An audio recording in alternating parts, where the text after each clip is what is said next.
خب به امید خدا سفرمون رو شروع میکنیم. امروز روز اولین جایی که کارتو بده. کارت برای چی؟ خانمت خرید کرده. بابا بگو بذار سفرمون رو شروع بکنیم. به خدا از این کار فقط یدی سنوات 1,200 بیشتر نمونده. من نمیدونم. آخرش من از دست شما میرم سر به بیابون میذارم نتونید بیاید کارت بگیرید.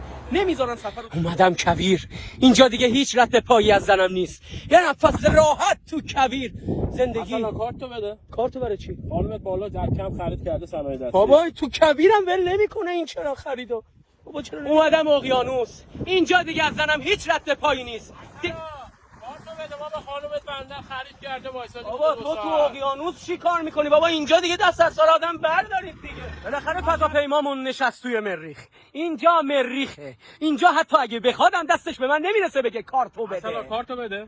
شما چجوری اومدید مریخ؟ ما تازه هم مشتری رسیدیم مریخ. بابا من خودم 4 سال صف وایسادم تا به من یه دونه بلیت فضاپیما رسید. کارتو میخوای چیکار؟ از ایستگاه فضایی خرید کرده. ایستگاه فضایی خرید کرده. آقا نمیدم، کارت نمیدم. نمیدی؟ نه نمیدم. کارتو نمیده. یا ابوالفضل، یا ابوالفضل، یا ابوالفضل. اصلا رمز چنده؟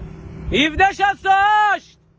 انگار نمیدونه رمز منو. 1000 دفعه پدر اون کارت در آوردی. به بانک ملی جلو بدهکاریم. چی گفتی؟ هیچی، میگم بگو بیام خریداتو ببرم تو ماشین. فضاپیما. آها.